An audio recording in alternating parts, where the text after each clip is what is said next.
ఆయన కేవలం మిమ్మల్ని చూడటానికి, మీ గ్రామాన్ని చూడటానికి,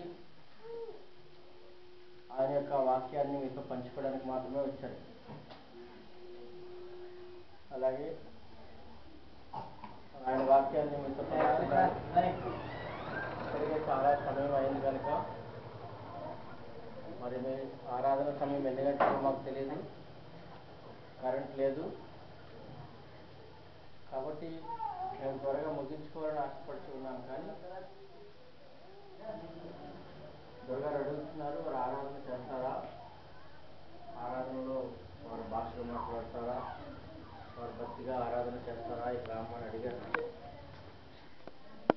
ఈరోజు ఆదివారం కదా, తప్పకుండా అంతా ఉంటుందన్నాను. కాబట్టి ఆరాధనలో నడిపించడానికి ముందు మనకి పిల్లలు దండు ఉంటే ఇక్కడ మనం ఆరాధనలో సరిగ్గా నడిపించబడలేం. కాబట్టి పిల్లలను పంపించడానికి నేను అనుకుంటున్నాను. చిన్నపిల్లలందరినీ మరి గృహాలకు పంపించేస్తే ఇది పెద్దవారు ఇక్కడ ఉన్నా పర్వాలేదు, తీసుకొస్తారు ఉన్నా పర్వాలేదు.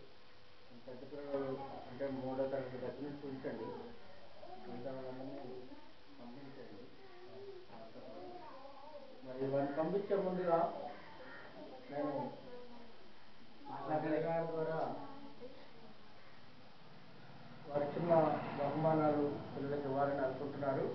కాబట్టి మరి లైన్గా మాస్టర్ అండ్ టీచర్ గారు చిన్నపిల్లల్ని కాకుండా 1వ తరగతి దగ్గర నుంచి కాకుండా 2వ తరగతి దగ్గర నుంచి 5 వరకు వారు పంపిస్తే పెన్నులు ఇస్తారు. వాళ్ళకి చిన్నపిల్లలకి పెన్నులు సరిపడితే లాస్ట్లో మిగిలితే వారికి కూడా ఇద్దాం. కాబట్టి ముందు 2వ తరగతి నుంచి చివరి క్లాస్ వరకు పిల్లలు పంపిస్తే వారికి పెన్నులతో పాటు మంచి బిస్కెట్స్ కూడా తీసుకొని వచ్చారు, వారికి ఇద్దాం. కాబట్టి ఆ కార్యక్రమానికి ముందు మీరందరూ కూడా పిల్లలు ఎవరు అలర్ట్ చేసినా వాళ్ళకి ఏమి ఇవ్వదు, మాట్లాడితే వాళ్ళకి బిస్కెట్ ప్యాకెట్ ఉంటుంది. అందరూ నోటి మీద వేలేసుకొని కూర్చుంటేనే వాళ్ళకి ఏమైనా ఇవ్వండి. మరి వాళ్ళని పంపించిన తర్వాత మనం భక్తిగా ఆరాధన చేసుకుని ఆరాధన తర్వాత మనం వాక్య భాగంలోకి వెళ్దాం. మరి మీరందరూ ఆహ్వానించినట్లయితే చప్పట్లు పెట్టి మన అనంత్ గారు ఇక్కడికి వచ్చి